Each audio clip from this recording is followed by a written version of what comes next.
कुछ याद है बातें? सब भूल गया? नाम में दो तरह की रिस्ट्रिक्शन। किस किस तरह की रिस्ट्रिक्शन? मैं ये पूछ रहा क्या रिस्ट्रिक्शन, दो तरह की क्या रिस्ट्रिक्शन है? एक प्रोहिबिटेड है, रखे ही नहीं जा सकते नाम। दूसरे कुछ ऐसे हैं जो इतने मना नहीं है लेकिन ऐसी सी भी इजाजत दे दे तो रखे जा सकते हैं। जो मना है उनमें से कोई से तीन चार।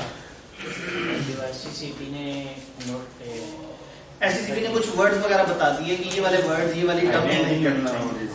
पहले कोई इस नाम की हो, ऑलरेडी इस नाम से कोई एग्जिस्टिंग एंटिटी हो तो मना है। इनअप्रोप्रिएट, डिसेप्टिव, अनडिजायरेबल, अजीब से नाम हो, क्लोजली रिजेंबल करता हो, चार हो गए। कोई से और दो बताते हैं। कोई रिलीजियस सेंटिमेंट्स को ऑफेंड करता हो। Restricted by convention. डिसेप्टिव, वो तो वर्ड्स वगैरह उन्होंने मना कर दिया ना। डिसेप्टिव, अभी तक इनअप्रोप्रिएट और उसकी बात हुई थी, अनडिजायरेबल की। डिसेप्टिव जो कि वो हो गया रिलीजियस सेंटिमेंट्स वाली बात हुई। तो एक लिस्ट है, सेम नाम नहीं रख सकते, बदलता नाम नहीं रख सकते, इनअप्रोप्रिएट अनडिजायरेबल नहीं रख सकते, डिसेप्टिव नहीं रख सकते, रिलीजियस सेंटिमेंट्स को हिट करता हुआ नाम नहीं रख सकते, वो वर्ड्स या चीजें जो मना की गई हैं वो नहीं यूज कर सकते। ऑब्वियसली इसके अलावा भी वो कुछ डिफाइन कर सकते हैं, लेकिन ये बहरहाल कुछ चीजें याद रखने वाली। फिर कुछ जो अप्रूवल से रखे जा सकते हैं, उसमें एक वर्ड बड़ा कॉमन सा है हर जगह, पैट्रोनेज, कनेक्शन, एफिलिएशन, कोई ताल्लुक, कोई राब्ता। कौन कौन से राब्ते नाम में नजर आ रहे हो तो अच्छा नहीं है। हेड ऑफ स्टेट से हेड ऑफ स्टेट से हो, चाहे पाकिस्तान का हो, चाहे बाहर का हो, चाहे आज का हो, चाहे पुराना हो। फॉरेन गवर्निंग बॉडी से एफिलिएशन, फॉरेन बॉडी से किसी साथ, लोकल गवर्नमेंट से एफिलिएशन, लोकल गवर्नमेंट, उसके कोई इदारा, उसकी कोई अथॉरिटी, उसका कोई सिस्टम, उसके साथ किसी इंटरनेशनल कंपनी से, कोई इंटरनेशनल ऑर्गेनाइजेशन जो इंटरनेशनली नोन है, आपने नाम उसका नहीं यूज करना। मुदारबा के साथ, मुदारबा के ऊपर हमने बात बाद में करनी है। और लाइसेंस वाली ऐसे नामों के साथ पैट्रोनेज जो है ना वो सही नहीं है। नाम आपने सोच लिया, रख लिया, रजिस्ट्रार से पूछ लिया, उसने कहा ओके, क्या रिजर्व करवा सकते हैं? 60 दिनों के लिए नाम 60 दिनों के लिए नाम रिजर्व करवा सकते हैं। और क्या वो हमेशा रिजर्व कर देंगे या कभी कभी पेनल्टी भी डाल सकते हैं? पेनल्टी भी डाल सकते हैं, बस 60 दिनों का टाइम, 60 दिनों का टाइम है वो उसमें वो करेंगे। लेकिन अगर उन्हें साबित हो जाए कि आपने रॉन्ग इन्फॉर्मेशन दी थी, ड्रामेबाजी की है, जानबूझ के किसी और को तंग करने की कोशिश की है, तो वो आपको पेनल्टी भी चार्ज कर सकते हैं। इन 60 दिनों में आपने कंपनी रजिस्टर करानी है और वो नाम आप यूज कर लेंगे। क्या 60 दिनों में एक्सटेंशन भी हो सकती है? इसमें मजीद एक्सटेंशन हो सकती है जरूरत पड़ने पे। तो नाम की रिजर्वेशन, फर्ज करें नाम रख लिया, अब नाम रखने के बाद कंपनी पे उस नाम को पब्लिश करना है या डिस्प्ले करने की क्या क्या रिक्वायरमेंट है, वो एंड पे लेफ्ट वाले भाई, आखिरी सीटों पे बैठे हुए लेफ्ट पे कॉर्नर वाले भाई, जी जी, क्या क्या नाम को कैसे कैसे, कहाँ कहाँ, कैसे कैसे दिखाना है? सर कंपनी के ऑफिस के बाहर लिखा होना चाहिए, उर्दू या इंग्लिश में ऑफिस के बाहर लिखा होना चाहिए। सर न्यूज़पेपर नहीं, आप बहुत दूर से ले गए। बस यही है। और कुछ ये वाले भाई आप कुछ कहना चाहते हैं? जी, Every business प्लेस के बाहर आपका नाम कॉस्पिशियस तरीके से लिखा होना चाहिए। देखिए हर लफ्ज की इतनी कीमत है। सर्टिफाइड कॉपी रखनी चाहिए। सर्टिफाइड कॉपी आपको सर्टिफिकेट ऑफ इनकॉर्पोरेशन की अपने पास रखनी होगी अपने तमाम बिजनेसेस। एनग्रेव सील होना चाहिए। सील पे नाम एनग्रेव हुआ हो, सील पे नाम हुआ वो शेयर पॉइंट आप नजर नहीं आएगा। और name addresses, name, address, phone number, fax, email, फलाना फलाना, आपके तमाम बिजनेस लेटर्स, तमाम लेटर हेड्स और उस पे सारा कुछ होना चाहिए। कंपनी का कोई भी डॉक्यूमेंट जिस पे कंपनी का नाम ना लिखा हो इस्तेमाल नहीं होना चाहिए। अगर कोई ऑफिसर इस्तेमाल कर रहे तो फिर क्या होगा? वो पर्सनली लायबल हो जाएगा। अगर कोई ऑफिसर ऐसा कोई डॉक्यूमेंट इस्तेमाल करेगा वो पर्सनली लायबल हो जाएगा। उसने जो हरकत की है वो एक गलत हरकत थी। फिर उसके बाद हम लोगों बात की चेंज। नाम में रेक्टिफिकेशन भी हो सकती है और खुद की पसंद से चेंज भी हो सकती है। रेक्टिफिकेशन का मतलब क्या है? रेक्टिफिकेशन से क्या मतलब है? दुरुस्तगी, नाम की ठीक करना। तो अगर नाम में कोई एरर आपको खुद पता लग जाए आप भी कर सकते हैं, और अगर उन्हें पता लग जाए वो भी नोटिस दे सकते हैं। वो नोटिस दे के फौरन से कहते हैं नाम चेंज करें, या आपको कोई ऑप्शन मिलती है, एक अपॉर्चुनिटी ऑफ बीइंग हर्ड मिलती है, आपको सुनवाई का मौका दिया जाता है, आपकी बात खत्म होती है। उसके बाद अगर उन्हें लगता है कि नहीं स्टिल आपका नाम गलत है, वो आपको नोटिस जारी कर देते हैं। इस नोटिस के कितने दिनों में नाम चेंज करना चाहिए? पीछे वाला 30 डेज के अंदर अंदर आपको नाम चेंज करना होगा। अगर आप नाम चेंज ना करें, हालांकि उन्होंने ऑर्डर दिया था, फिर क्या होगा? रजिस्ट्रार की मर्जी है, वो आपका कोई भी नाम उठा के रख सकता है और आपको एक नया सर्टिफिकेट ऑफ इनकॉर्पोरेशन इशू कर देगा। ठीक है, ये तो हो गई नाम की दुरुस्ती। अगर खुद करना चाहें तो यू मे डू दिस, और अगर आपको ऑर्डर आ जाए तो you shall do this.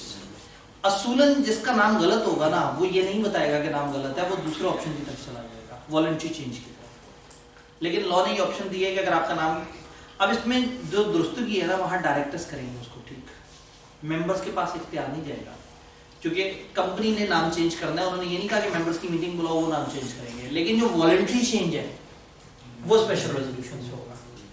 Voluntary change का मतलब अपनी पसंद से चेंज करना चाह रहे हैं, इस दफा स्पेशल रेजोल्यूशन पास होगी। बाय डेफिनेशन ये मेंबर्स की रेजोल्यूशन होती है, डायरेक्टर्स की नहीं। स्पेशल रेजोल्यूशन की शर्तों में से कोई सी 3 शर्तें, वो वाले भाई, रौनक वाले भाई।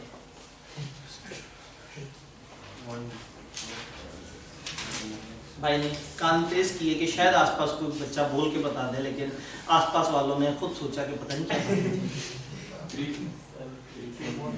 मैंने एक बात नोट की है, जो सेक्शन यहाँ डिस्प्ले नहीं हुआ होता ना, जब मैं वो पूछता हूँ तो आप जरा खुश हो जाते हैं। लास्ट टाइम ये काम हुआ था, वो मिनिमम नंबर ऑफ मेंबर से नीचे वाले पे, उसमें जरा कमजोर पाए गए, वो सामने स्क्रीन पे डिस्प्ले नहीं हुआ था। और कल स्पेशल रेजोल्यूशन मैंने हवा में बताई थी, सामने डिस्प्ले नहीं हुई थी। तो मेरे ख्याल में आपकी एफिलिएशन बन जाती है, जो सामने अल्फाज होते हैं ना, आपको याद आना शुरू हो जाता है। 3/4 वोटिंग पावर एक शर्त है, 21 दिन का नोटिस दूसरी शर्त है। नोटिस में ये मेंशन करना, यानी कि हम कहेंगे एक नोटिस होगा जिसमें इंटेंशन बताई जाएगी कि we are passing this resolution as a special resolution. फिर मीटिंग में जो खुद आएंगे, जो प्रॉक्सी भेजेंगे, जो खतों से अपने वोट भेजेंगे, पोस्टल बैलेट, जो भी जिस भी तरीके से मीटिंग में पहुंचेंगे, उनको 100% मानकर उनका 3/4, उनका 75% अगर ओके कर देगा तो नाम चेंज हो जाएगा, वरना नहीं। तो स्पेशल रेजोल्यूशन कहते हैं 75% वोटिंग पावर को। मैं मोर देन 75% नहीं कह रहा, कम से कम 75, तो 75% या उससे ज्यादा। लेकिन ऑर्डिनरी रेजोल्यूशन क्या होती है? 50%, नॉट 50%। नहीं sir, general majority. General majority more than 50%। General majority, general majority commonly समझी जाती है 50%। आपको पता है कंपनी अपने आर्टिकल्स में लिख के उस परसेंटेज को भी चेंज कर सकती है, लेकिन इस लेवल पे हम वो वाली चीज पे इतनी डिबेट नहीं करते। लेकिन सिंपल मेजॉरिटी होती है 50% से ऊपर, 50% नहीं, 50 से ऊपर, 50 से ज्यादा। जबकि 75% में 75% से ज्यादा नहीं है, पूरे 75% भी हो जाए तो भी स्पेशल रेजोल्यूशन पास हो जाएगी। भाई एक सवाल पूछना चाहते थे रेक्टिफिकेशन के बाद अल्टरेशन होगी सर मेमोरेंडम जी। अब अगेन जब भी रेक्टिफिकेशन हो या वॉलंटरी चेंज हो, वो जो 3-4 लाइनें लिखी हुई थी ना, वो दोनों तरह की चेंज पर अप्लाई होगी। यानी हमेशा आपको नया सर्टिफिकेट ऑफ इनकॉर्पोरेशन मिलेगा, हमेशा आपको 90 दिन तक के लिए अपने ऑफिसेस के बाहर बताना है, अपने कागजों में बताना है कि, और हमेशा आपके जो पिछले लीगल केसेस हैं, वो सारे मामला हैं, वो नए नाम पे चलना शुरू होते हैं। जस्ट अगर स्टेटस चेंज होना हो सर, फिर अल्टरेशन होगी क्या? जी, अब सवाल ये है कि अगर स्टेटस चेंज होना हो, प्राइवेट से पब्लिक हो, तो नाम में वो वर्ड ऐड होना या लेस होना, ना उनके लिए स्पेशल रेजोल्यूशन चाहिए, ना उनके लिए ये प्रोसेस चाहिए। सेक्शन 46 से 50 के दरमियान कुछ प्रोसेसेस बताए हुए हैं कंपनियों के स्टेटस के चेंज के, उनमें से एक भी हमारे सिलेबस में नहीं है। उनका प्रोसीजर पता है क्या है? यही वाला, उधर स्पेशल रेजोल्यूशन पास करनी होती है, इसी तरह से रजिस्ट्रार, लेकिन वो फिर नाम की चेंज की स्पेशल रेजोल्यूशन नहीं होती, वो स्टेटस के चेंज की स्पेशल रेजोल्यूशन होती है। तो इस वक्त हमारी अजम्पशन ये है कि हम जो प्रोसेस पढ़ रहे हैं ये स्टेटस चेंज का नहीं है, नाम चेंज का है। और नाम चेंज का मतलब है नाम के असल अल्फाज, you textile, Abdul Quddus textile, हम इनकी बात कर रहे हैं। मैं लिमिटेड, प्राइवेट लिमिटेड, इन अल्फाज को चेंज करने की बात नहीं कर रहा। ये स्टेटस है, ये गवर्नमेंट की तरफ से खुद ही प्लस माइनस होके लग जाएगा। जी, कल जो हमने पढ़ा था उससे रिलेटेड किसी भाई का कोई सवाल? सर अगर रजिस्ट्रार डायरेक्शन देता है 30 डेज के अंदर अंदर नाम चेंज करना और अपील में चले जाते हैं, ठीक है, तो अपील में 30 डेज से एक्सीड हो जाता है। ठीक है। अब अगेन अगर तो अपील है, तो अपील की वजह से, फॉर एग्जांपल किसी भी केस में आप अपील करें एससीसीपी को, तो फिर एससीसीपी बताएगा कि अब अपील के बाद आपका क्या राइट है, और अगर आप अपील जीत गए तो फिर मामला खत्म, अगर हार गए तो फिर वो आपको बताएगा कि आपने कितने दिन तक कंप्लायंस करनी है। अगर अपील में चले जाएं तो फिर फिर एससीसीपी आपको फाइनल नोटिफिकेशन एससीसीपी इशू करेगा कि अब क्या मामला होगा। लेकिन जो अपॉर्चुनिटी ऑफ बीइंग हर्ड है ना, ये नोटिस से पहले की बात है।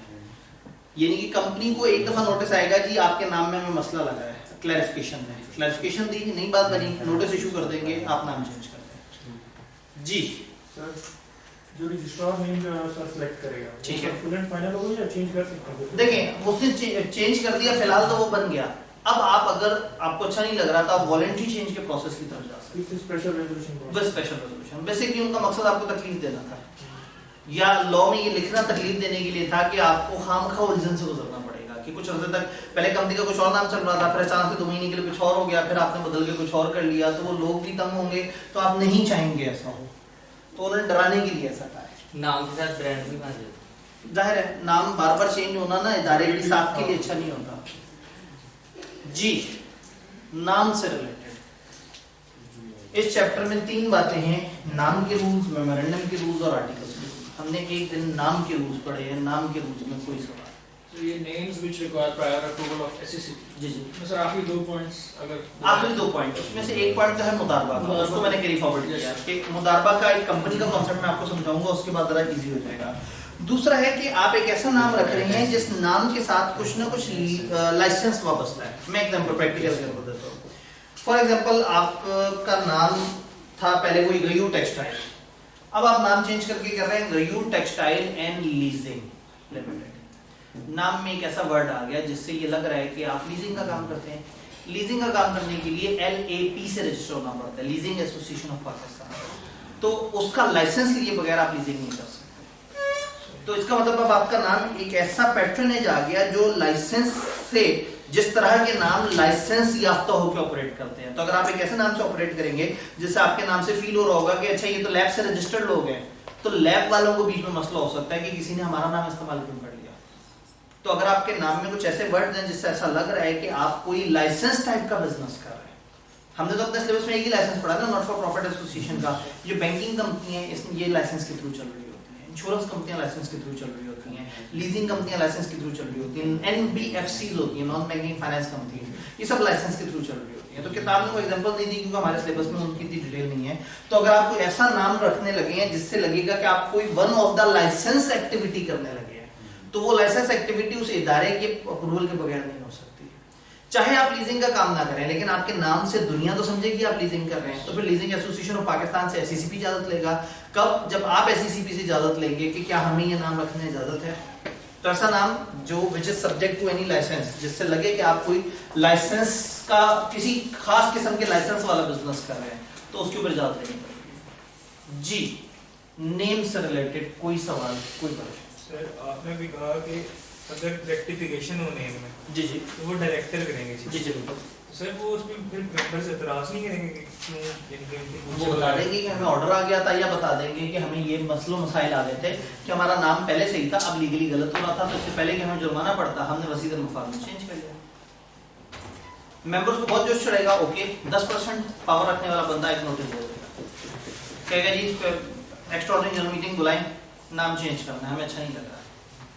अब मीटिंग के लिए स्पेशल रेजोल्यूशन का नोटिस दिया जाएगा, मेंबर इकट्ठे होंगे, अगर मेंबर्स को कलेक्टिवली लग रहा होगा कि अच्छा नहीं हुआ हमारे साथ, नाम बदल देंगे। ये तो सारी बातें आपको आती हैं मीटिंग वाली बातें। जी all done.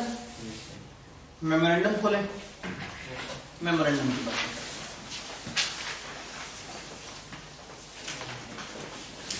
Memorandum शनाख्ती card company का, कंपनी की आइडेंटिटी। अगर किसी कंपनी के बारे में जानना है, ये क्या है, क्या कर रही है, क्या इसका स्कोप है, किस तरह से है, तो आपको जो कागज देखना है वो मेमोरेंडम है। मेमोरेंडम एक ऐसा कागज होगा जिसमें चंद पैराग्राफ्स आ रहे होंगे। लॉ ये कहता है कि मेमोरेंडम प्रिंटेड होना चाहिए, पैराग्राफ्स में डिवाइड होना चाहिए, सीरियल वाइज नंबर होना चाहिए, और मेमोरेंडम के एंड पे तमाम सब्सक्राइबर्स के नाम, पते और सारी चीजें आनी चाहिए। तो मेमोरेंडम में आना क्या क्या चाहिए? मेमोरेंडम में कुछ क्लॉजेज आती हैं, 5-6 के करीब ऐसी चीजें हैं जो आपने मेमोरेंडम में बतानी होती हैं। एक एक करके मिस्टर लॉ से पूछते हैं कि वो क्या चीजें हैं। सबसे पहले नेम क्लॉज, आपके मेमोरेंडम में आपका नाम आएगा। सबसे पहला जो लाइन आइटम है वो है कि इस कंपनी का ये नाम जौन सा भी होगा उसके एंड पे कुछ क्लोजिंग वर्ड्स आपको लगाने होंगे। अगर आप एक पब्लिक कंपनी है तो लिमिटेड लफ्ज लगाना पड़ेगा, प्राइवेट है प्राइवेट लिमिटेड, SMC है SMC प्राइवेट लिमिटेड, गारंटी है गारंटी लिमिटेड, और अनलिमिटेड नाम के एंड पे वर्ड अनलिमिटेड। इसका मतलब ये आपके स्टेटस की वजह से नाम के एंड पे लग रहे हैं, ये नाम में शामिल नहीं है, लेकिन मेमोरेंडम में name of the company with following last word, गयू टेक्सटाइल लिमिटेड या गयू टेक्सटाइल गारंटी लिमिटेड या गयू टेक्सटाइल एसएमसी। तो आपका जो भी नाम होगा अब आपका फुल नाम इन अल्फाज के साथ पुकारा जाएगा। तो आपने जो नाम रखा वो प्लस जो गवर्नमेंट ने आपको अल्फाज दिए वो अब आपने इकट्ठे लगाने हैं। तो मेमोरेंडम में कंपनी का नाम along with these closing words आएगा। Done. Then registered office clause, आप अपने सूबे के बारे में बताएंगे। This is important word. Registered office है ना, लोग कंफ्यूज हो जाते हैं, वो समझते हैं रजिस्टर्ड एड्रेस का जिक्र हो रहा है। This is not registered address, registered office. आपकी कंपनी जौन से सूबे में रजिस्टर हुई है, आप अपने मेमोरेंडम में लिखेंगे we are registered in KPK, we are registered in Balochistan, we are registered in Punjab, we are registered in Sindh, we are registered in फलाना एरिया। जो भी आपका सूबा होगा वो सूबा बताएंगे। और अगर आप किसी सूबे में नहीं आते, जैसे इस्लामाबाद एक अलग कैपिटल टेरिटरी कहलाती है, वजीरिस्तान, वाना, बहुत सारे एजेंसी, बहुत सारे ट्राइबल एरियाज। तो अगर आप ऐसे किसी इलाके में हैं जो एडमिनिस्ट्रेटिवली किसी सूबे के अंडर नहीं आता लेकिन पाकिस्तान के अंडर जरूर आता है, तो फिर आप उस इलाके का नाम बताएंगे। We are registered in Islamabad, we are registered in Waziristan, we are registered in Wana, whatsoever जो भी आपका इलाका होगा। तो उन्होंने कहा कि या तो आप प्रोविंस लिखेंगे यहाँ पे, या part of Pakistan not forming part of a province, या तो प्रोविंस लिखें या पाकिस्तान का वो हिस्सा जो प्रोविंस का हिस्सा नहीं, आप उसका बात समझ आ रही है? ठीक है जी, ये बात हमने कर ली। तो रजिस्टर ऑफिस क्लॉज में आप अपना एड्रेस नहीं देंगे। एड्रेस की बात सेपरेटली सुन लें। ये एड्रेस का क्या रूल है? हर कंपनी का एक रजिस्टर्ड एड्रेस होना चाहिए लाजमी, लेकिन ऐसी कोई इमरजेंसी नहीं है कि आप मेमोरेंडम के अंदर लिख दें कि हमारा फलाना लोकेशन पे एड्रेस है। मेमोरेंडम बार बार कौन बदलता फिरेगा अगर एड्रेस चेंज हो गया तो मेमोरेंडम में तो आपने सुबह बता दिया। कंपनी का जिस दिन सर्टिफिकेट ऑफ इनकॉर्पोरेशन मिला उसके 30 दिनों के अंदर अंदर आपने रजिस्ट्रार को अलग से नोटिस देके बताना है कि दिस इज आवर एड्रेस। अगर कभी हमें खतो किताबत करनी हो, हमें कोई खत भेजना हो, इस एड्रेस पर भेजना। हो सकता है किसी डायरेक्टर के घर का एड्रेस हो सकता है किसी दोस्त का एड्रेस हो सकता है कि उस किराए की बिल्डिंग का एड्रेस हो जिसमें ये लोग बैठ के कंपनी चला रहे हैं। तो रजिस्टर्ड ऑफिस का जो एड्रेस है वो आपने अलग से बताना है 30 दिन में, और अगर कभी चेंज हो जाए तो 15 दिन में दोबारा से बता देना है। चेंज के 15 दिन और पहली दफा बनाने के 30 दिन। That has nothing to be done with this clause. ये सूबा है, सूबा। तो अगर आपका सूबा कल को चेंज होगा फिर आपको ये क्लॉज चेंज करनी पड़ेगी, लेकिन अगर आपका एड्रेस लाहौर से लाहौर में ही कहीं जा रहा है तो फिर ये क्लॉज चेंज करने की जरूरत है। क्लियर है बात? तो हम लोगों ने कहा रजिस्टर्ड ऑफिस क्लॉज एक प्रोविंस का आप यहाँ पे जिक्र करेंगे तो नाम में नाम बताएंगे, तो रजिस्टर ऑफिस क्लॉज में आप अपना प्रोविंस बताएंगे। सर रजिस्टर्ड ऑफिस अगर चेंज हो जाए तो मेन हेड ऑफिस तो कोई और होगा? जी, रजिस्टर्ड ऑफिस और मेन हेड ऑफिस फर्क हो सकते हैं, 100% हो सकते हैं। रजिस्टर्ड ऑफिस का मकसद सिर्फ रजिस्टर्ड ऑफिस के एड्रेस का मकसद सिर्फ खतों किताबत है। सिर्फ मकसद ये है कि अगर कंपनी, क्योंकि कंपनी फिजिकली तो एग्जिस्ट ही नहीं करती, कंपनी तो एक वर्चुअल चीज है। तो अगर रजिस्ट्रार ने कंपनी को वो खत भेजना है, नोटिस भेजना है, कहाँ भेजे, तो एक ऐसा एड्रेस होगा जिसको कहा जाएगा ये हमारा रजिस्टर्ड एड्रेस है, यहाँ भेजा गया खत समझा जाएगा कि कंपनी को पहुंच गया। तो ये और हेड ऑफिस अलग अलग भी हो सकते हैं और सेम भी हो सकते हैं। सर इधर प्रोविंस का नाम लिखा है, शहर का या जगह का नाम क्यों नहीं लिखा? इधर शहर या जगह का नाम क्यों नहीं लिखा? क्योंकि शहर या जगह तो बहुत तेजी से बदल जाती है। आज आपने देखी बिल्डिंग किराए पे सस्ती मिल रही थी, आपने ले ली, आपने मेमोरेंडम में फर्स्ट कर उसका नाम जगह लिख दी, कल को साथ वाली दुकान में भी शिफ्ट होंगे, एड्रेस चेंज हो जाएगा। कुछ भी और करेंगे, एड्रेस चेंज हो जाएगा। तो एड्रेस का जो चेंज है वो फिर काफी ज्यादा तकलीफ हो जाएगा। जब भी आप एड्रेस में कोई भी चेंज करेंगे आपको पूरा मेमोरेंडम बदलना पड़ जाएगा। मेमोरेंडम लॉन्ग लास्टिंग डॉक्यूमेंट है, ऐसा डॉक्यूमेंट जो 15, 20, 25, 30 साल चेंज ही ना हो। इसमें ऐसी चीजें होती हैं जो ज्यादातर नहीं बदल रही होती हैं, तो इसमें हम कोशिश करते हैं कि ऐसे एब्सोल्यूट वर्ड ना लिखें जिनको हमें बार बार बदलना पड़े। जैसे शेयर कैपिटल है, आप ये नहीं बताते आज की डेट में कितना शेयर कैपिटल है, वो तो बार बार बदलता रहेगा। तो अभी हम देखेंगे शेयर कैपिटल में हमने क्या बताना होता है। तो इसलिए एड्रेस बार बार चेंज हो सकता है, तो हम नहीं चाहते, क्योंकि इसको चेंज करना फिर स्पेशल रेजोल्यूशन, फिर लंबा चौड़ा प्रोसेस फॉलो करना पड़ेगा। एटलीस्ट शहर का नाम लिख देते तो ज्यादा आसान होगा जज करने में कि काफी बिजनेस।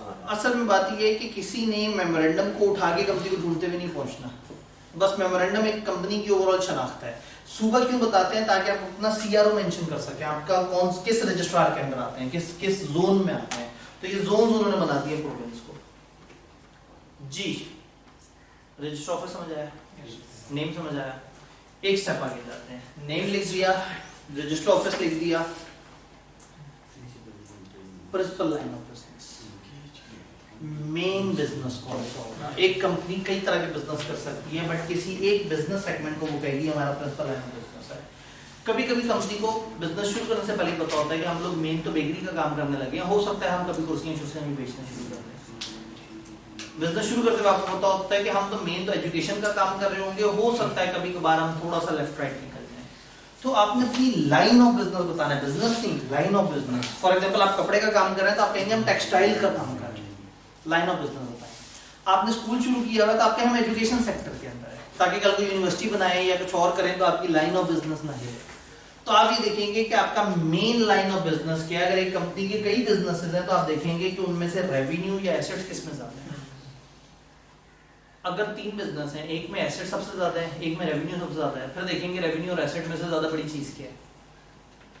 तो जो जिस जगह से सबसे ज्यादा एसेट या सबसे ज्यादा revenue whichever is higher होगा, वो आपकी बन जाएगी प्रिंसिपल लाइन ऑफ बिजनेस। तो एक कंपनी 3 तरह के बिजनेस करने जा रही है तो उसको अंदाजा लगाना है कि उन 3 में से मेजर उसका रेवेन्यू या एसेट्स कौन से वाले बिजनेस में लगेगा।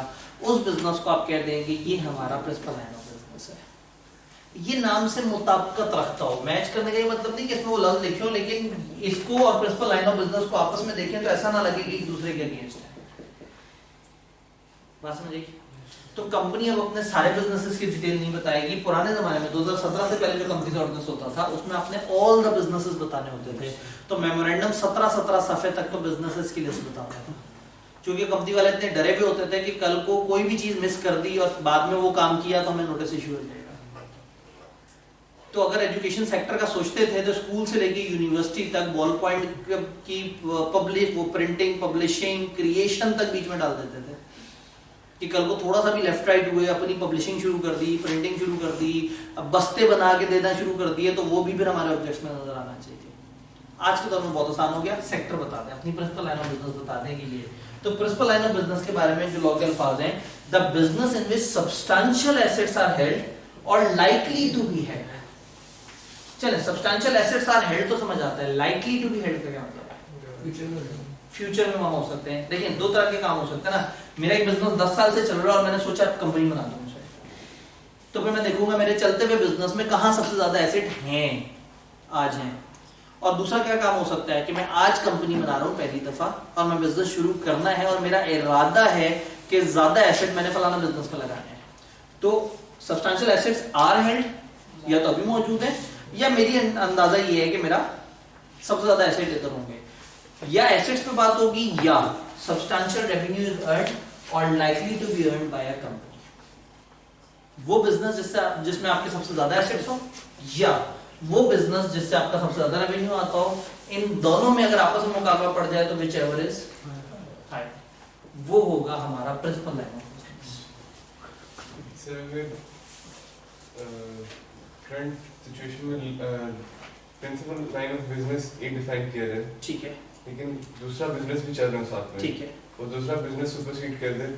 अगर किसी टाइम पे दूसरा बिजनेस आगे आ जाए तो इसका मतलब है कि आपने अपनी ज्यादा एनर्जी, ज्यादा रेवेन्यू, ज्यादा एसेट्स उस बिजनेस को देने शुरू कर दिए।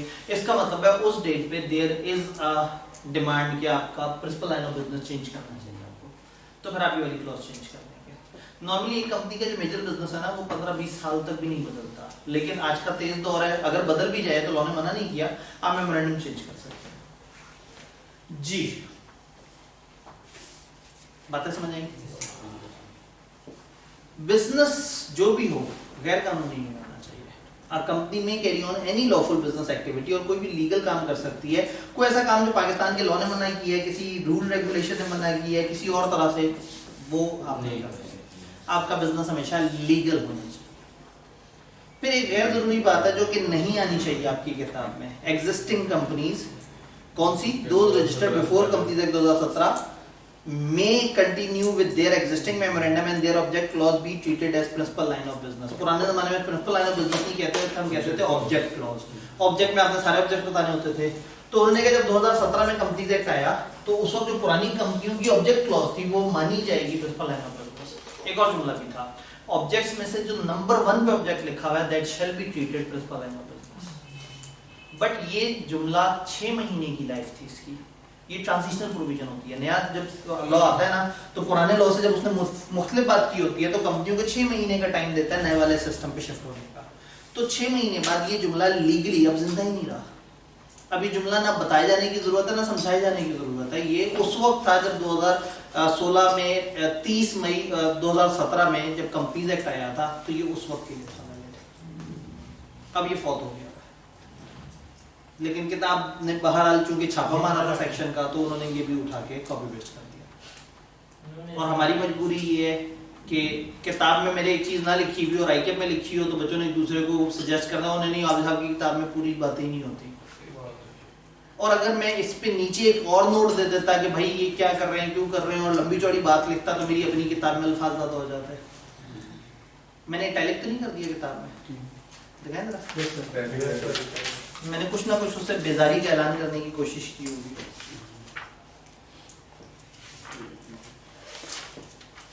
आप तो सफाई गलत पे थे।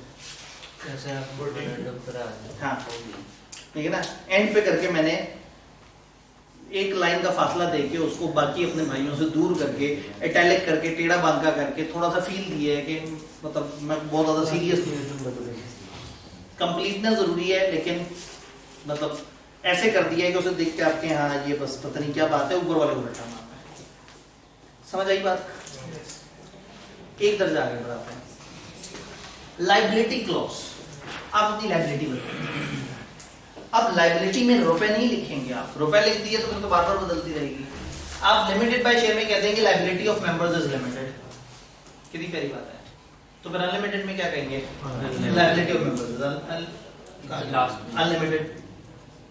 गारंटी लिमिटेड में भी पहले ये जुमला लिखेंगे लाइबिलिटी ऑफ मेंबर्स लिमिटेड, फिर उसके बाद एक लंबा चौड़ा सा जुमला लिखेंगे जिसमें आप अपनी गारंटी की सारी बात एक्सप्लेन करेंगे। वो लंबा चौड़ा सा जुमला हमारे सिलेबस में बस हमारे सिलेबस में है तो क्या है, an additional sentence is also added to clarify the extent of liability of member in the event of its being known. तो इधर लिखना लायबिलिटी लिमिटेड, इधर लिखना लिमिटेड, इधर लिखना लिमिटेड। इधर लिमिटेड लिखने के बाद एक पैरा में बताना है कि गारंटी क्या है और वो किस हद तक लायबल है। लेकिन वो जुमला सिलेबस में नहीं है, लेकिन ये जुमला सिलेबस में है कि वो जुमला सिलेबस में नहीं। तो उन्होंने कहा एक एक्स्ट्रा जुमला लिख देंगे। क्या जुमला लिख देंगे? पता नहीं क्या लिखेंगे। ठीक है,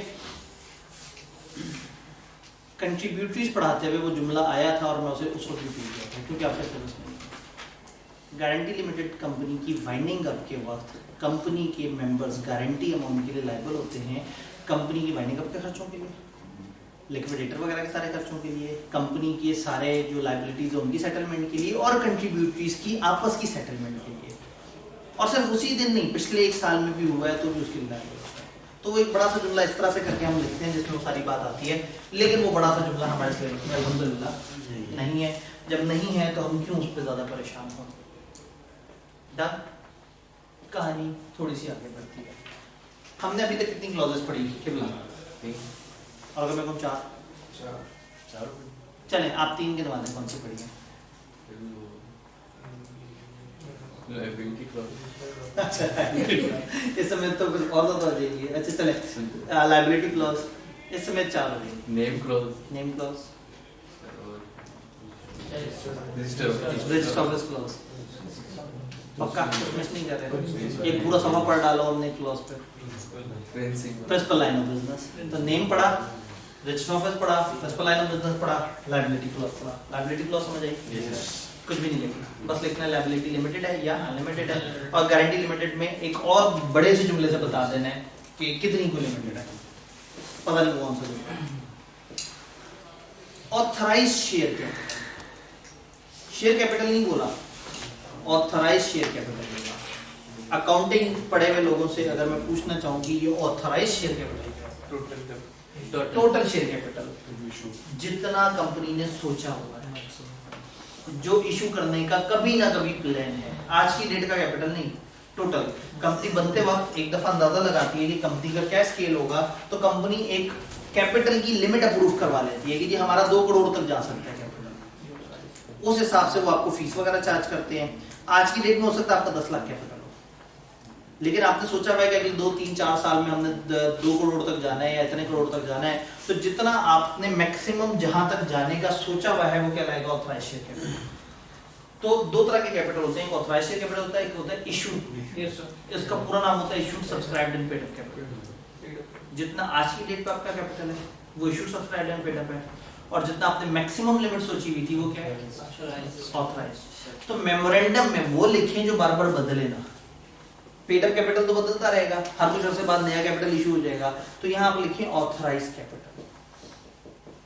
Amount of share capital which company proposed to be registered in the division into shares of a fixed amount. आप कहेंगे the authorized capital of company is 700 million rupees divided into 70 million shares of rupees 10 each.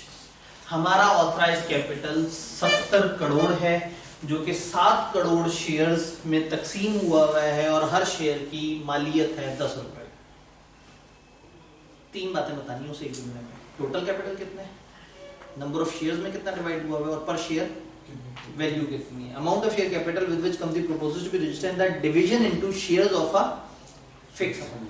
Her subscriber को कम से कम share लेना पड़ेगा, याद है commercial है ना, तो जो जिसने बानी बनना है, जिसने मेंबर बनना है, उसको शेयर लेने हैं।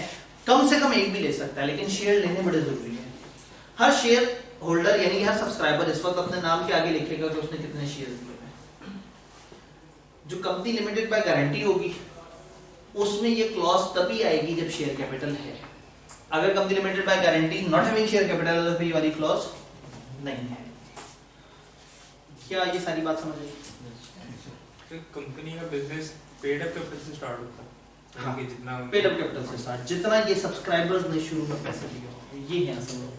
और इन्होंने पैसे दिए थोड़ी हैं, अभी तो कंपनी नहीं बनी, अभी तो वादा कर रहे हैं इतना पैसे देंगे। जैसी कंपनी बनेगी पैसे देने वाजिब हो जाएंगे, और अगर ना दिए तो फिर ये मेंबर का हक, मेंबर कहलाने का हक छोड़ देंगे। तो कंपनी बनने के बाद आपने फिर कंपनी को 30 दिनों में पैसे देने होते हैं, और फिर इस चीज पे सर्टिफिकेट लेते हैं हम एक ऑडिटर से और बताते हैं अथॉरिटीज को कि हमारे मेंबर्स ने जो वादा किया था वो पैसे दिए हैं, कंपनी के अकाउंट में आए हैं। जी सर, ये नंबर ऑफ शेयर इंक्रीज हो सकती है कि नहीं? जी, नंबर ऑफ शेयर्स इंक्रीज कर सकते हैं आप, मजीद शेयर इशू करके नंबर ऑफ शेयर बढ़ा सकते हैं, और अमाउंट तो इंक्रीज होती है, अमाउंट भी इंक्रीज डिक्रीज हो सकती है। ये सब कैसे होगा चैप्टर नंबर 5 में देखेंगे शेयर कैपिटल बारे में। उधर हम देखेंगे 4 तरह की चेंजेस हो सकती है इन सारी चीजों में, तो वो उसको जरूरत पड़ने पे जब मुनासिब वक्त आएगा तब। यहाँ तो जस्ट फिक्स अमाउंट शो करेगा। यहाँ बस आपने टोटल बता देना है जी 70 करोड़ तक का हमारा प्लान है। यस सर, आज की डेट में हो सकता है 10 लाख का शेयर कैपिटल हो, यस हो सकता है 2 साल बाद आप 2 करोड़ का इशू और कर दें, हो सकता है 5 साल बाद आप 10 करोड़। जो अमाउंट फिक्स होगी उससे एक्सीड नहीं कर सकते। हाँ, आपका ये जो ये फिक्स अमाउंट है ना ऑथराइज की, जहां तक इजाजत ली गई है उससे ऊपर नहीं जाना चाहिए।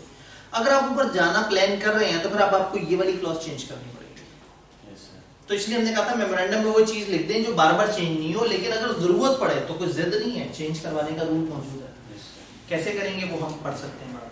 फिर इसकी भी लिमिट होती है कि यहाँ तक ही जाना है कंपनी। नहीं, कहीं तक भी जा सकती है। असल में बात ये है कि कंपनी शुरू से बहुत बड़ा कैपिटल नहीं रख सकती, क्योंकि फीस जो सालाना होती है वो इसी फीस के ऊपर होती है, इसी वैल्यू के ऊपर होती है।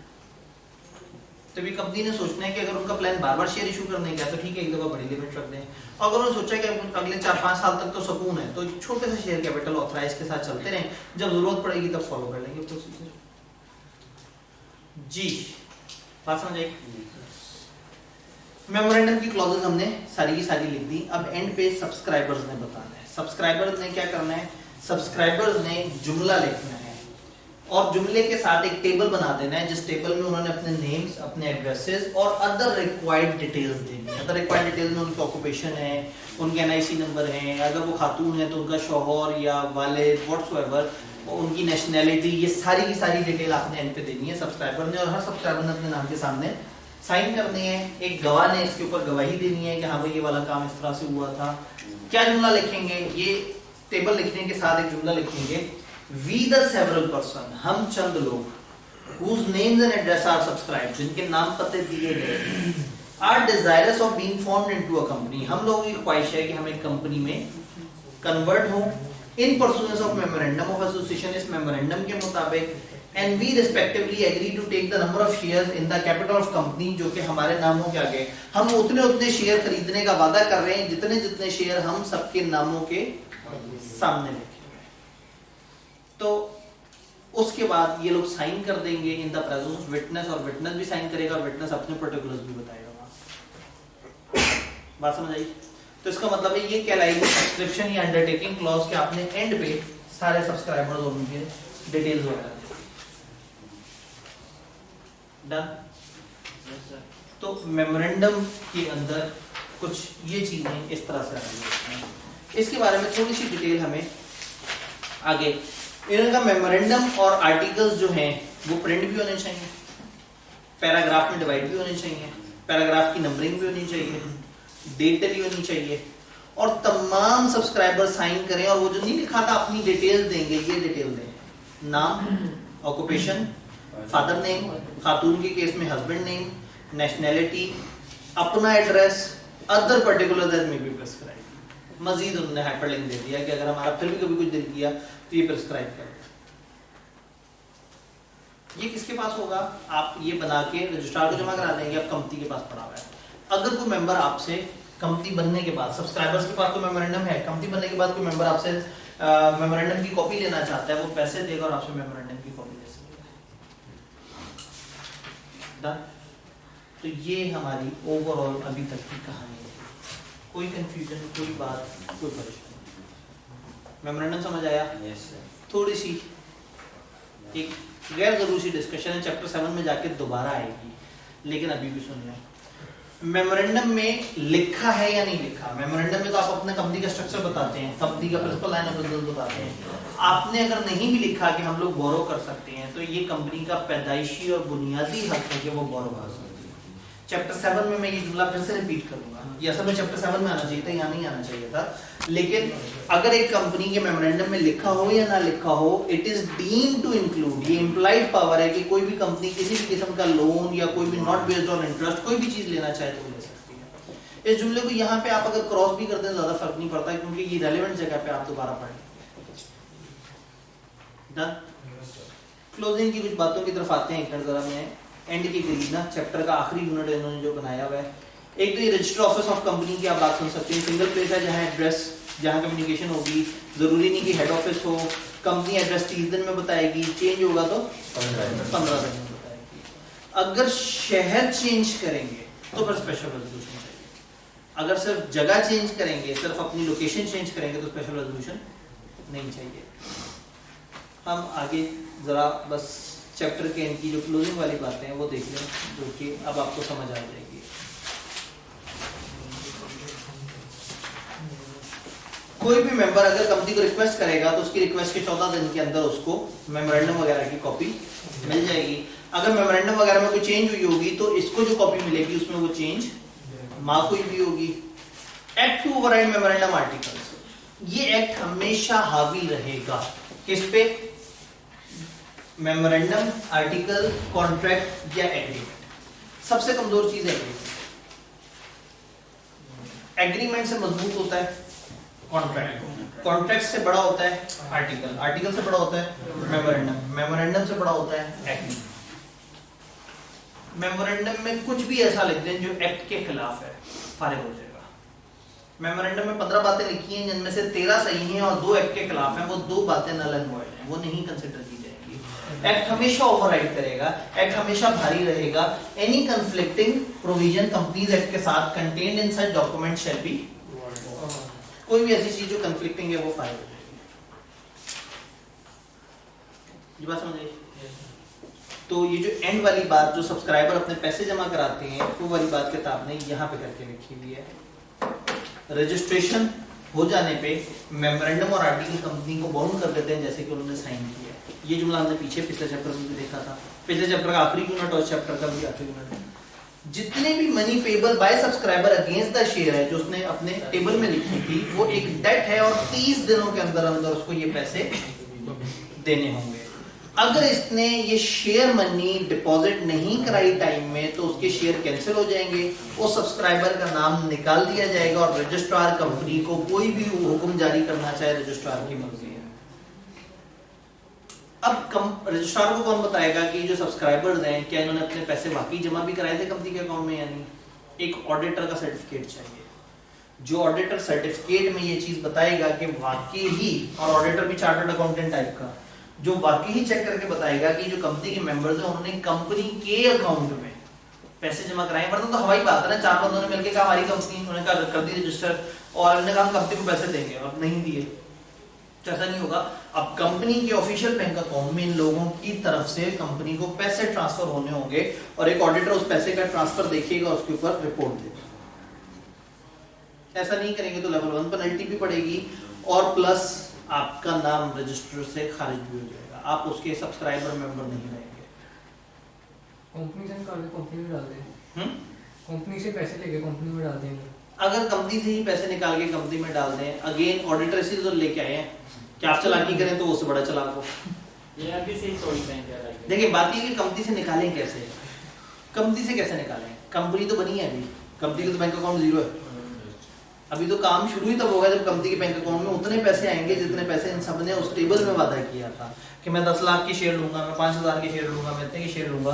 तो ये अब ये सारे अपने पैसे ट्रांसफर करेंगे। जब तक कंपनी नहीं बनी थी ये लायबिलिटी नहीं थी, जिस दिन कंपनी बन गई 30 दिनों के अंदर ये पैसे वाजिबुल अदा है और नहीं अदा करेंगे तो आपको मेंबर बनने का हक नहीं है।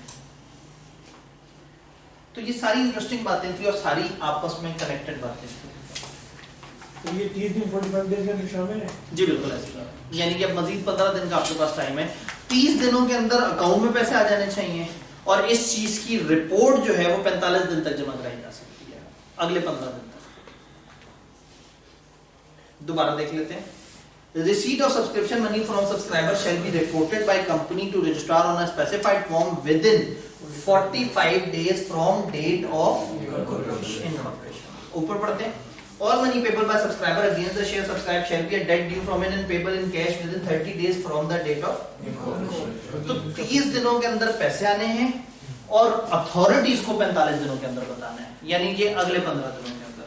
लेकिन अगले 15 कहना मुनासिब नहीं हो सकता, 18वें दिन पैसा आ जाए तो पहले 30 दिनों में पैसा आ जाना चाहिए और इन एनी केस 45वें दिन तक रजिस्ट्रार को बता देना है कि पैसा आ गया था। कब आया था? उन 30 दिनों में किसी टाइम पे। तो पैसे का टाइम 30 दिन है, रिपोर्ट का टाइम 45 दिन है और वो वाले 30 इस 45 में शामिल है। दोनों का starting time date of incorporation है, एक 30 दिन पे खत्म हो रहा है, एक 45 दिन पे खत्म हो रहा है। जी सर ये एग्रीमेंट से छोटी चीज रेजोल्यूशन है। रेजोल्यूशन के बिहाफ पे एग्रीमेंट होता है, यानी कि कंपनी वाले आपस में कोई करारदाद पास करें वो छोटा है, कंपनी बाहर वालों के साथ कोई एग्रीमेंट कॉन्ट्रैक्ट करे वो सुपर है। आर्टिकल्स में क्या लिखा है वो सुपर है। एग्रीमेंट आर्टिकल के अगेंस्ट नहीं आ सकता, आर्टिकल मेमोरेंडम के अगेंस्ट नहीं हो सकता, मेमोरेंडम एक्ट के अगेंस्ट नहीं हो सकता, तो नीचे वाली चीज ऊपर वाली चीज के अगेंस्ट नहीं हो सकती। डन। किताब दिखाएं हमने क्या पढ़ा। हमने मेमोरेंडम के बारे में जो कुछ पढ़ सकते थे हमने पढ़ डाला, यानी कि पेज 14 से 16 तक आपको ये 3 सफे मेमोरेंडम के नजर आते हैं, 2.5 सफे तकरीबन, ये देख लिया आपने। फिर उसके बाद चैप्टर का जो आखिरी सफा है वो आपको memorandum general provision as to memorandum and articles के बारे में बताएगा। इसमें सबसे नीचे एक टेबल आ रहा है वो अभी हमने नहीं देखा, तो अगले वर्किंग डे पे हम वो टेबल भी देख लेंगे। इसका मतलब क्या हुआ? इसका मतलब हुआ कि चैप्टर नंबर 1 पूरा और चैप्टर 2 में नेम और मेमोरेंडम, इस दफा का टेस्ट कुछ इस तरह का होगा। चैप्टर 1 फिर से शामिल है क्योंकि वो पूरा नहीं हुआ था, अभी उसमें बहुत अच्छी बातें रहती थी, नॉट फॉर प्रॉफिट एसोसिएशन और वो, तो चैप्टर 1 पूरा और चैप्टर 2 में से 2 नेम्स के रूल्स और मेमोरेंडम के रूल्स मंडे को इंशाल्लाह, वही जो हमारा पुराना पैटर्न है। ठीक है जी, तो इंशाल्लाह ताला फिर ट्यूसडे या वेडनेसडे तक ये चैप्टर खत्म होगा। ये खत्म हुआ तो शेयर कैपिटल वाला फौरन खत्म हो जाएगा इस अगले दिन, वो करीब एक दिन का जी। सर मैं कल आपकी वीडियो देख रहा था, आपने कहा कि मेरे पता नहीं 5 साल लगे थे। हाँ 5 साल में इस पेपर पास हो जाते हैं, बाकी 5 में 1 वो आपने कहा था मैं दुआ की थी कि पेपर फेल हो जाए, बिल्कुल सही है। तो परेशानी क्या है, असल में वो वीडियो पूरी डाल देते ना, फिर बच्चों ने कहा ये क्या केस है, तो फिर मैंने कहा जी इस वक्त टाइम नहीं है, नहीं तो मैं आपको बताता, मैं पहले बताता था। फिर एक बच्चे ने याद कराया कि एक शख्स ने मेरा इंटरव्यू लिया था, उसमें मैंने पूरा किस्सा बताया था, तो उसका वो फिर मैंने उसी क्लास में उन बच्चों को बताया था कि फलाना यूट्यूब के चैनल पे वो पूरी वीडियो पड़ी है जिसमें ये सारा वाकया दिया हुआ है। तो अगर आप देखना चाहें तो मेरी पहचान एक चैनल है, यहीं के एक स्टूडेंट ने बनाया हुआ है, तो उस पे वो पूरा मैंने पूरा किस्सा सुनाया था कि क्यों ऐसा था कि मैंने दुआ की थी कि मेरा पेपर रह जाए और अल्लाह का शुक्र है वो पेपर रह गया। वो कैफ का था, वो कैफ का पेपर था। इंडक्शन से पहले इलेक्शन हो गई थी, इंडक्शन हो गई थी लेकिन गलत शहर में हो गई थी और मैं फंस गया था और मुझे निकलना था वहां से, और उसका एक ही तरीका था पेपर रह जाए। मामू को रहता नहीं कराची। मैं वही कह रहा हूँ, आप वो वीडियो देखेंगे ना तो फिर पूरी उसमें मैंने कहानी बताई है।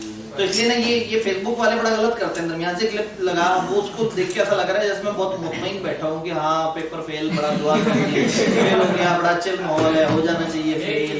फिर वो कैप्शन भी उसको उस तरह से उन्होंने दिया कि देखो यार ये कितना, तो वो तब ये फेसबुक वाले ना थोड़ा खतरनाक लोग नीचे कमेंट आए हुए थे कि स्टूडेंट को सर आतिफ ने बड़े अच्छे से मोटिवेट किया। हाँ मतलब वही ना, वो मतलब दरमियान में से कोई भी चीज उठा के लगा देंगे तो वो तो गलत मतलब देगी। वो पहले वाली वीडियो कब की आई थी सर? वो पहले ही देख रहे थे। हाँ वो तो काफी क्रैश है जो काफी टाइम हो गया है, ठीक हो गया। कल छुट्टी है, उसमें डाउट ही नहीं है। लॉ के अंदर आपको मैं इतनी तकलीफ नहीं देता, जल्दी खत्म करना ना सबसे पहले, तो बस काफी